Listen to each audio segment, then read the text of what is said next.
નમસ્કાર મિત્રો, આજે ફરીવાર આપ સૌ વિદ્યાર્થીઓનો હાર્દિક સ્વાગત છે. મિત્રો, ફરી વખત આપણે પાંચમા પાઠની અંદર ભારતનો વિજ્ઞાન અને ટેકનોલોજીનો જે વારસો છે એ વારસાઓ આ પાઠની અંદર આપણે આગળ વધીએ. પહેલો જે આપણે તાસ તેની અંદર જે પ્રાચીન ભારતે જે વિજ્ઞાન ક્ષેત્રે જે વિકાસ કર્યો એના વિશેનો અભ્યાસ કર્યો હતો અને ત્યારબાદ મિત્રો આપણે ધાતુ વિદ્યા જે છે તેના વિશેનો પણ આપણે અભ્યાસ કર્યો હતો. આજે આપણે એક રસાયણ જે વિદ્યા છે એ રસાયણ વિદ્યાનો આપણે આજે અભ્યાસ કરવાનો છે. આપણો આજનો જે ટોપિક છે એ રસાયણ વિદ્યા.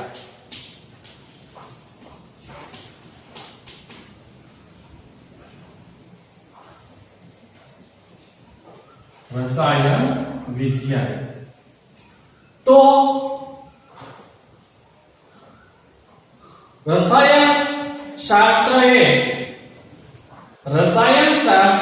એ એક પ્રયોગાત્મક વિજ્ઞાન છે. કયું વિજ્ઞાન છે? પ્રયોગાત્મક વિજ્ઞાન છે. એટલે રસાયણ શાસ્ત્ર છે એ એક પ્રયોગાત્મક વિજ્ઞાન છે એવું કહી શકાય. એટલે કે રસાયણ શાસ્ત્રની અંદર એકાબીજા જે રસાયણો છે એ રસાયણને મિશ્રણ કરવાથી આપણને શું નિપજ મળશે, બરાબર? તો એના માટે આપણે શું કરવું પડે? એના માટે આપણે પ્રયોગ કરવો પડે.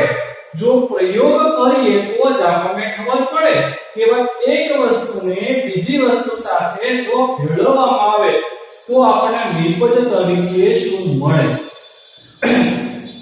તો મિત્રો, અહીંયા રસાયણ શાસ્ત્ર એ એક પ્રયોગાત્મક વિજ્ઞાન છે. એટલે કે પ્રયોગો જે છે એ કરવા પડે.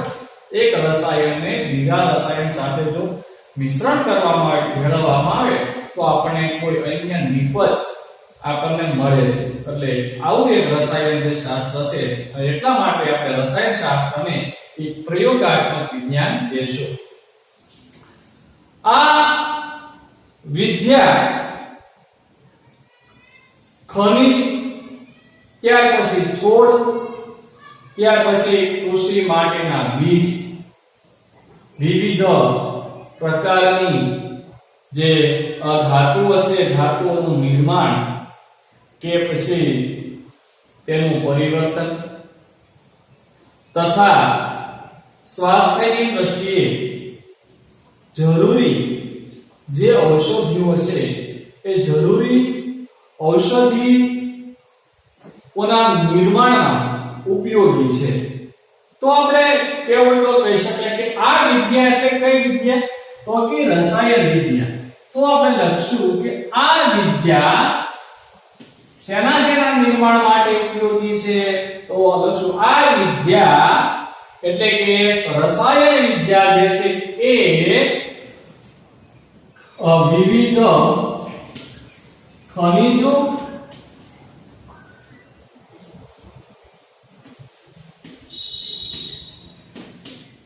ત્યારબાદ છોડ,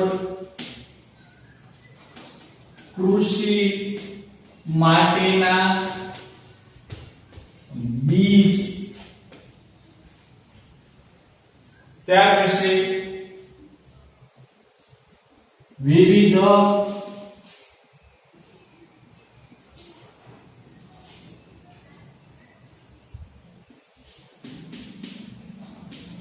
ધાતુઓનું નિર્માણ તથા તેનું પરિવર્તન અને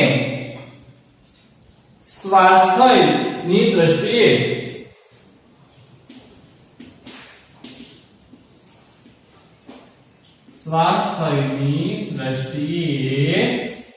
જરૂરી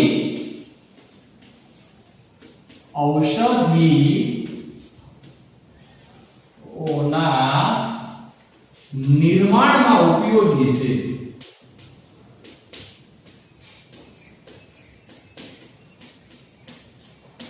એટલે વિદ્યાર્થી મિત્રો આ જે રસાયણ વિદ્યા છે એ રસાયણ વિદ્યા શેના નિર્માણ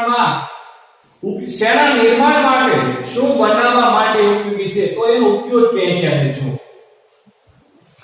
તો આ વિદ્યા એટલે કે રસાયણ વિદ્યા વિવિધ ખનિજો ત્યારબાદ છોડ કૃષિ માટેના બીજ વિવિધ ધાતુઓનું નિર્માણ તથા તેનું જે પરિવર્તન છે એ પરિવર્તન અને સ્વાસ્થ્યની દ્રષ્ટિએ જરૂરી જે કઈ ઔષધિઓ છે એ ઔષધિઓના નિર્માણમાં આ જે રસાયણ વિદ્યા છે એ જરૂરી છે કે મિત્રો એટલે કે આ દરેક બાબતોની અંદર તેમનો કંઈક અંશે ફાળો રહેલો છે.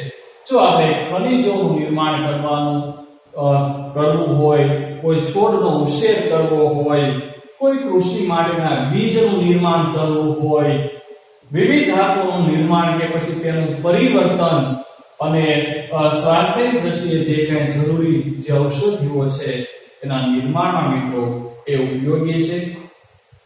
આપણે આગળ વાત કરીએ તો આજે રસાયણ જે શાસ્ત્ર છે એ રસાયણ શાસ્ત્રમાં નાલંદા વિદ્યાપીઠના બૌદ્ધ આચાર્ય નાગાર્જુન જે ભારતના રસાયણ શાસ્ત્રીના એક આચાર્ય મનાય છે.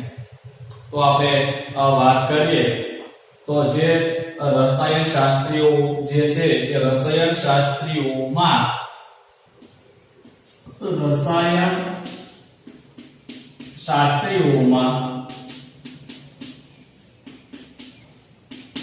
નાલંદા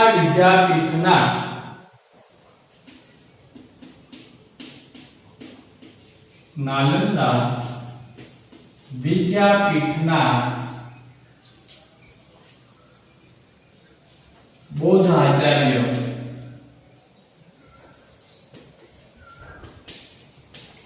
જેનું નામ હતું નાગાર્જુન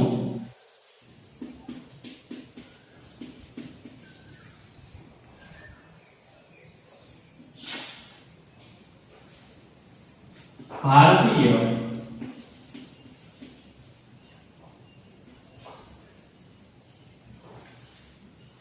જે ભારતીય રસાયણ શાસ્ત્રના એ આચાર્ય મનાય છે.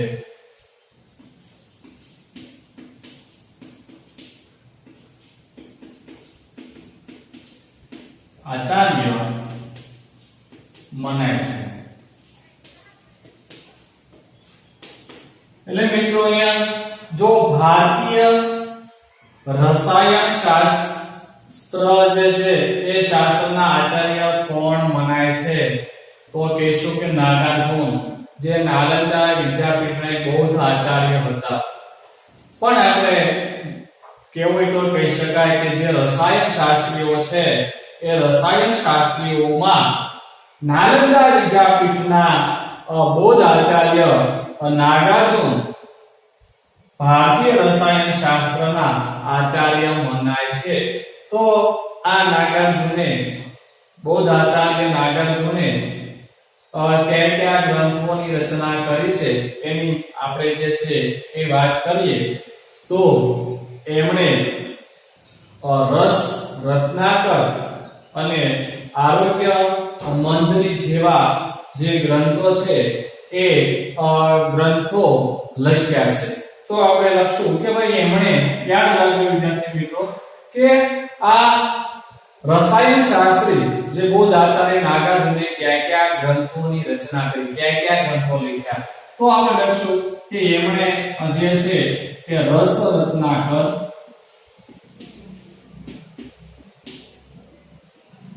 અને બીજા એનું ગ્રંથનું નામ છે આરોગ્ય મંજરી જેવા ગ્રંથો લખ્યા છે.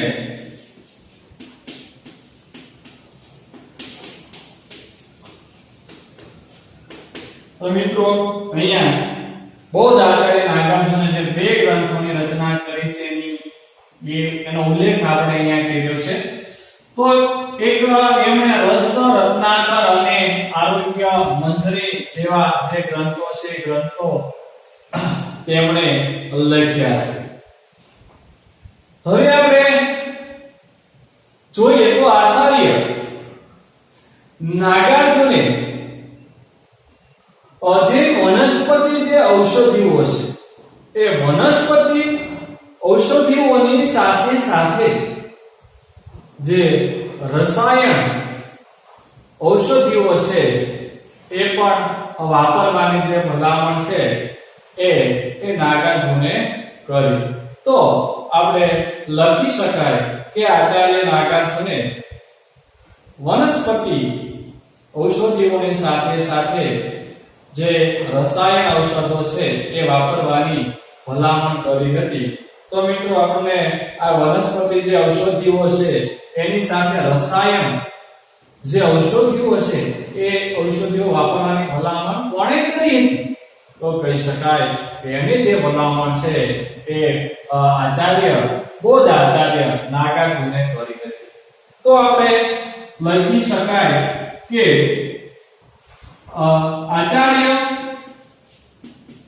નાગાર્જુને વનસ્પતિ ઔષધિની સાથે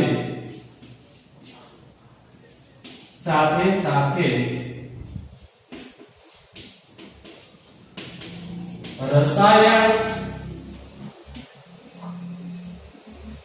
ઔષધિઓ વાપરવાની ભલામણ કરી હતી. એટલે વિદ્યાર્થી મિત્રો એને વનસ્પતિ જે ઔષધિઓ છે એની સાથે સાથે રસાયણ જે ઔષધિ છે એ પણ એને વાપરવાની ભલામણ કરી કે એ પણ વાપરી શકાય આવી જે ભલામણ છે એમણે કરી. ત્યાર પછી આપણે વાત કરી કે ભાઈ પારાની જે ભસ્મ કહેવાય તો એ પારાની ભસ્મ એ કરીને પ્રયોગો પારાની જે ભસ્મ કરીને ઔષધિ તરીકે વાપરવાનો જે પ્રયોગ છે એ પ્રયોગ તેમના દ્વારા શરૂ થયો હતો. તો પારાની જે ભસ્મ છે એ ભસ્મ કરીને ઔષધિ તરીકે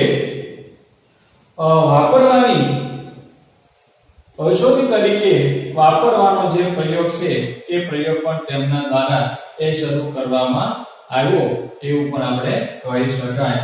તો આપણે અહીંયા લખીએ તો જે પારાની ભસ્મ કરીને એટલે મિત્રો આ કોઈ એવી વનસ્પતિ છે બરાબર છે ને તો એની જે ભસ્મ કરીને એટલે પારાની ભસ્મ કરીને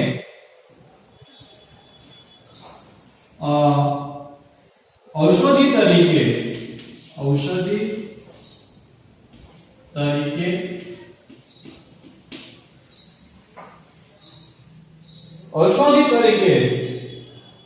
જે વાપરવાનો પ્રયોગ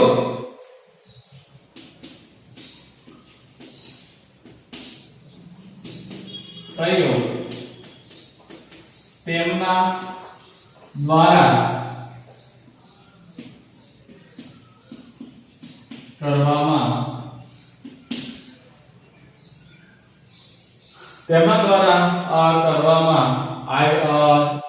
આમ તો પ્રયોગ તેમના દ્વારા શરૂ કરવામાં આવ્યો હોવાનું મને સમજ લખશું કે તેમના વાપરવાનો પ્રયોગ તેમના દ્વારા શરૂ કરવામાં આવ્યો હોવાનું મનાય છે.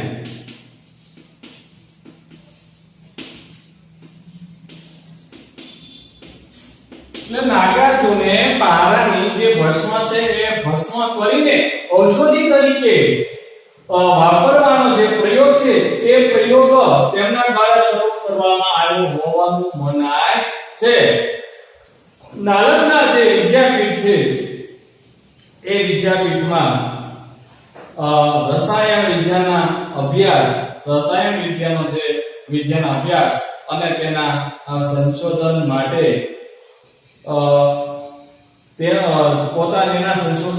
પોતાની અલગ રસાયણ શાળા અને ભઠ્ઠીઓ હતી મિત્રો. જો અહીંયા વાત કરી છે સરસ મજાની કે નાલંદા વિદ્યાપીઠમાં, તો આપણે લખશું કે નાલંદા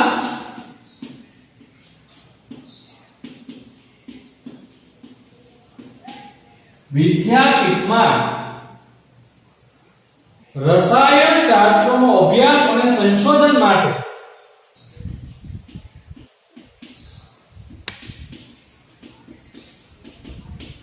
રસાયણ શાસ્ત્રનો અભ્યાસ અને સંશોધન માટે પોતાની અલગ શું હતું તો કે રસાયણ શાળા અને ભઠ્ઠીઓ હતી.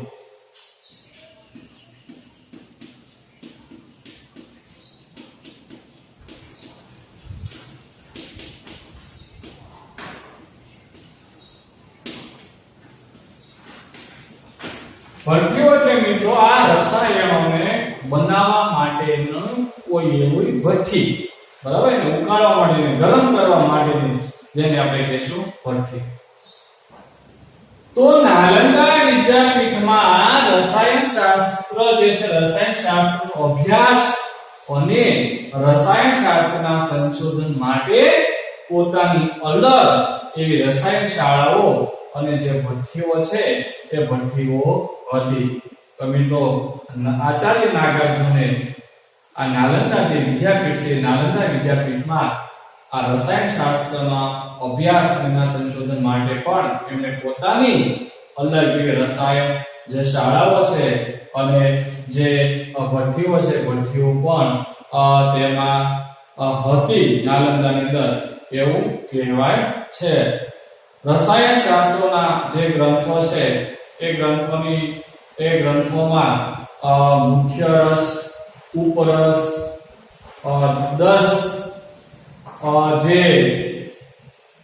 10 પ્રકારના જે વિષ છે, વિષ તેમજ વિવિધ પ્રકારના ક્ષારો અને ધાતુઓ છે, ધાતુઓનું ભસ્મનું જે વર્ણન છે એ વર્ણન મળે છે. તો આપણે કહી શકાય કે રસાયણ શાસ્ત્રના જે ગ્રંથો છે એ ગ્રંથોમાં શેનું વર્ણન મળે છે. તો આપણે કહી શકાય કે જે રસાયણ શાસ્ત્રના જે ગ્રંથો છે, રસાયણ શાસ્ત્રના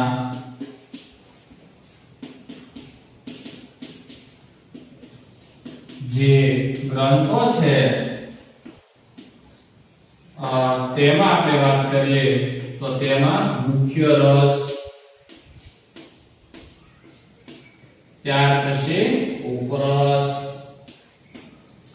10 પ્રકારના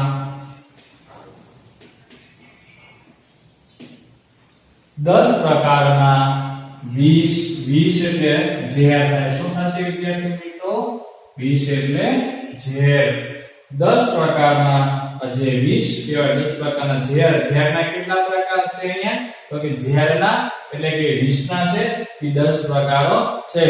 ત્યાર પછી આપણે વાત કરીએ તો વિવિધ પ્રકારના જે ક્ષારો છે, બરાબર, વિવિધ પ્રકારના ક્ષારો. તો અહીંયા વિવિધ પ્રકારના ક્ષારો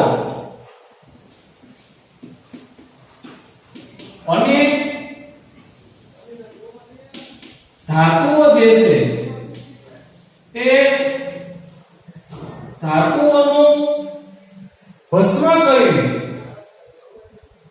જે ધાતુઓ છે એ ધાતુઓના ભસ્મનું જે વર્ણન છે, વર્ણન આપણને મળે છે. ધાતુઓના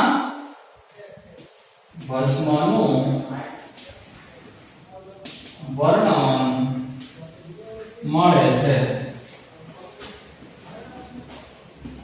એટલે કે રસાયણશાસ્ત્રના જે ગ્રંથો છે એ ગ્રંથોમાં મુખ્ય રસ, ત્યાર પછી ઉપરસ, 10 પ્રકારના જે વિશે વિવિધ પ્રકારના જે ક્ષારો છે અને જે ધાતુઓ છે એ ધાતુઓની ભસ્મનું જે વર્ણન છે, ધાતુઓની ભસ્મનું વર્ણન એ આપણને આ રસાયણશાસ્ત્રના ગ્રંથોમાં મળે છે. તો મિત્રો યાદ રાખજો કે રસાયણશાસ્ત્રના જે ગ્રંથો છે ગ્રંથોમાં શેના ભસ્મનું વર્ણન મળે છે. રસાયણશાસ્ત્રના ગ્રંથોમાં શેના ભસ્મનું વર્ણન મળે છે.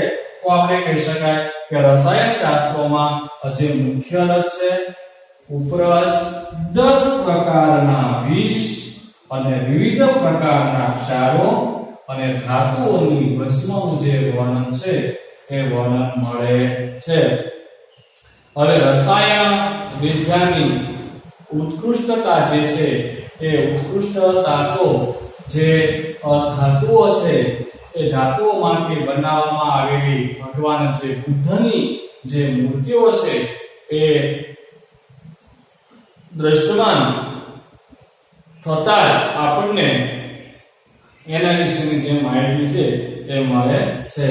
તો આપણે અહીંયા લખી શકાય કે રસાયણની જે ઉત્કૃષ્ટ રસાયણ વિજ્ઞાનની ઉત્કૃષ્ટ ધાતુઓમાંથી બનાવેલી ભગવાન જે બૌદ્ધ છે એ બુદ્ધની મૂર્તિઓમાં દ્રશ્યમાન થાય છે.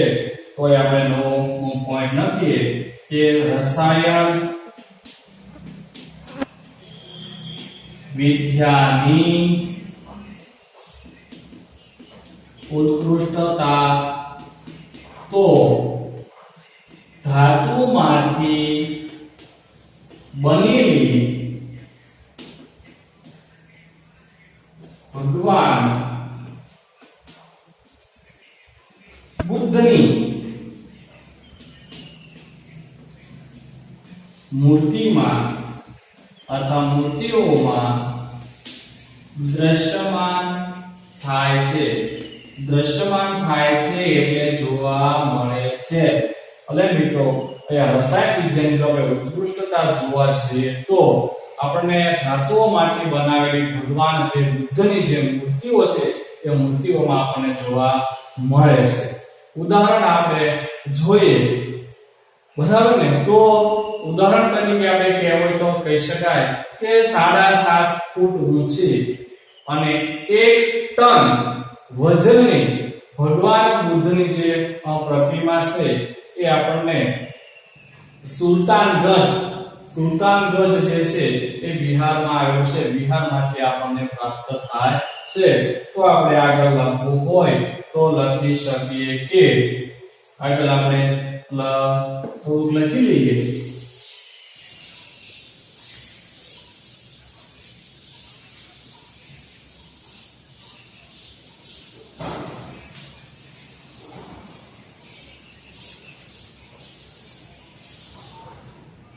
તો અહીંયા વાત કરીએ કે ભાઈ રસાયણ વિજ્ઞાનની જે ઉત્કૃષ્ટતા છે ધાતુમાંથી બનાવેલી જે ભગવાન જે બુદ્ધની જે મૂર્તિઓ છે તેમાં દ્રશ્યમાન થાય છે કે એમાં જોવા મળે છે કે એની ઉત્કૃષ્ટતા કેટલી છે, રસાયણ વિજ્ઞાનની ઉત્કૃષ્ટતા કેટલી છે.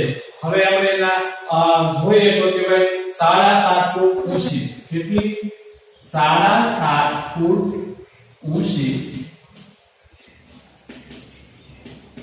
અને 1 ટન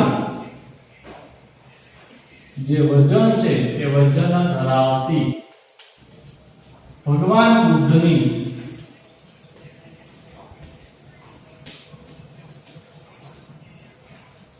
તામ્ર મૂર્તિ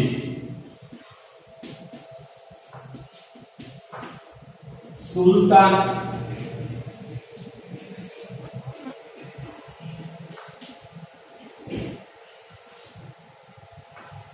ગંજ સુલતાનગંજ એટલે કે હાલમાં આપણે કહેવું હોય તો આપણે કહી શકાય બિહારમાંથી મળી આવેલી, બિહારમાંથી મળી આવેલી તથા 18 જે ફૂટ ઊંચી ભગવાન જે બુદ્ધની જે પ્રતિમા છે એ આપણને જે નાલંદામાંથી મળી આવેલી છે તથા 18 ફૂટ ઊંચી એટલી 18 ફૂટ ઊંચી ભગવાન બુદ્ધની પ્રતિમા એટલે કે મૂર્તિ પણ કહી શકશો, મૂર્તિ અથવા તો પ્રતિમા ક્યાંથી મળી આવી હતી? તો કે નાલંદામાંથી મળી આવી હતી.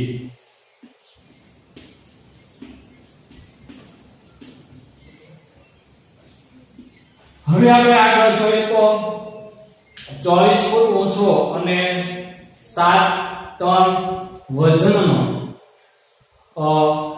ચંદ્રગુપ્ત સમ્રાટ જે ચંદ્રગુપ્ત જે છે ચંદ્રગુપ્ત બીજાએ એટલે કે વિક્રમાદિત્ય દિલ્હીમાં નિર્માણ કરેલ એક જે વિજય સ્તંભ છે એ વિજય સ્તંભ વરસાદ ટાર કે તડકામાં રહ્યો હોવા છતાં તેમને આજ સુધી તેમને કાંટ લાગ્યો નથી. મિત્રો આ પણ એક રસાયણ વિજ્ઞાનનો જ એક ઉત્તમ નમૂનો કહી શકાય. તો આપણે કેવળ તો કહી શકાય કે 24 ફૂટ ઊંચો અને 7 ટન વજનનો સમ્રાટ વિક્રમાદિત્ય એટલે કે ચંદ્રગુપ્ત બીજાએ અહીંયા આપણે લખશું સમ્રાટ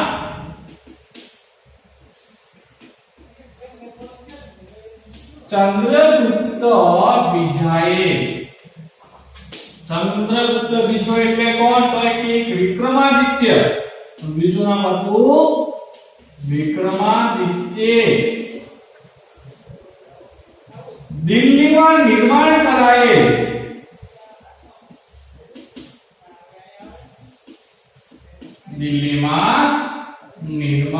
કરાયેલ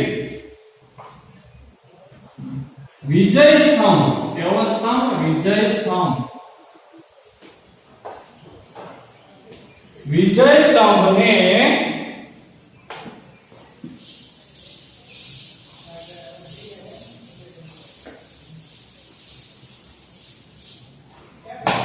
વરસાદ ટાર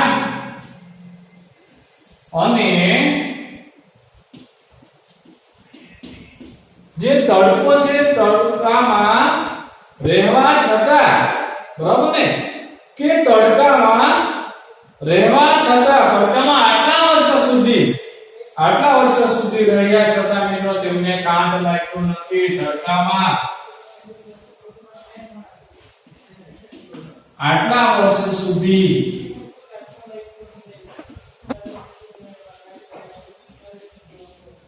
રહ્યા હોવા છતાં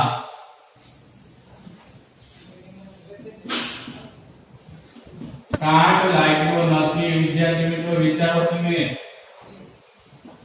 તમને ખ્યાલ છે કે આપણા ઘરે કોઈ પણ ધાતુમાંથી બનાવેલી જે વસ્તુ છે એમાં તો લોખંડમાંથી બનાવેલી જે વસ્તુઓ હોય એ વસ્તુઓ પર જો વરસાદ વરસે અથવા તડકો કે ટારની અંદર જો તમે અમુક સમય સુધી તેમને રહેવા દેશો તો મિત્રો તેમને કાંટ લાગશે. તો 24 ફૂટ ઊંચો અને 7 ટન વજનનો સમ્રાટ ચંદ્રગુપ્ત બીજાએ એટલે કે વિક્રમાદિત્ય દિલ્હીમાં નિર્માણ કરાયેલ જે વિજય સ્તંભ છે એ વિજય સ્તંભને મિત્રો વરસાદ ટાર અને તડકામાં આટલા વર્ષ સુધી રહ્યા હોવા છતાં મિત્રોને કાંટ લાગ્યો નથી. હજી મિત્રો આ જે વિજય સ્તંભ છે એ વિજય સ્તંભને હજી સુધી કાંટ લાગ્યો નથી. તો મિત્રો આ પણ એક રસાયણ વિદ્યાનું એક ઉત્તમ ઉદાહરણ કહી શકાય. બરોબર. તો છેલ્લે આપણે કહી શકાય કે આ ભારતની રસાયણ વિદ્યાના નમૂના છે. શું કહી શકાય કે આ ભારતની રસાયણ વિદ્યાના નમૂના છે. બરોબર. તો અહીંયા સુધી વિદ્યાર્થી મિત્રો આપણે રાખીએ. ફરી વખત આપણે તાસ 3 માં આ પછીના તાસમાં જ્યારે મળશું ત્યારે નવો પોઈન્ટ જે કઈ આપણો હશે એ શલ્ય ચિકિત્સાનો જે કઈ મુદ્દો છે એમના વિશેનો જે અભ્યાસ છે એ આપણે પછીના તાસમાં કરશું. તો મિત્રો અહીંયા સુધી આપણે રાખીએ. મિત્રો આ પાઠમાંથી 4 માર્કનો એક પ્રશ્ન પૂછાય છે. કેટલાનો? 4 માર્કનો. તો કદાચ એવો પણ પ્રશ્ન પૂછાઈ શકે, રસાયણ વિદ્યાને લગતો પણ પ્રશ્ન પૂછાઈ શકે. તો તમારે રસાયણ વિદ્યા વિશેની મેં જે કઈ મુદ્દાઓનો જે કઈ ઉલ્લેખ કરેલો છે એ મુદ્દાઓ તમારે લખવાના રહેશે. બરાબર. તો અહીંયા સુધી મિત્રો આપણે આજે રાખીએ. અસ્તુ. જય હિન્દ, જય ભારત.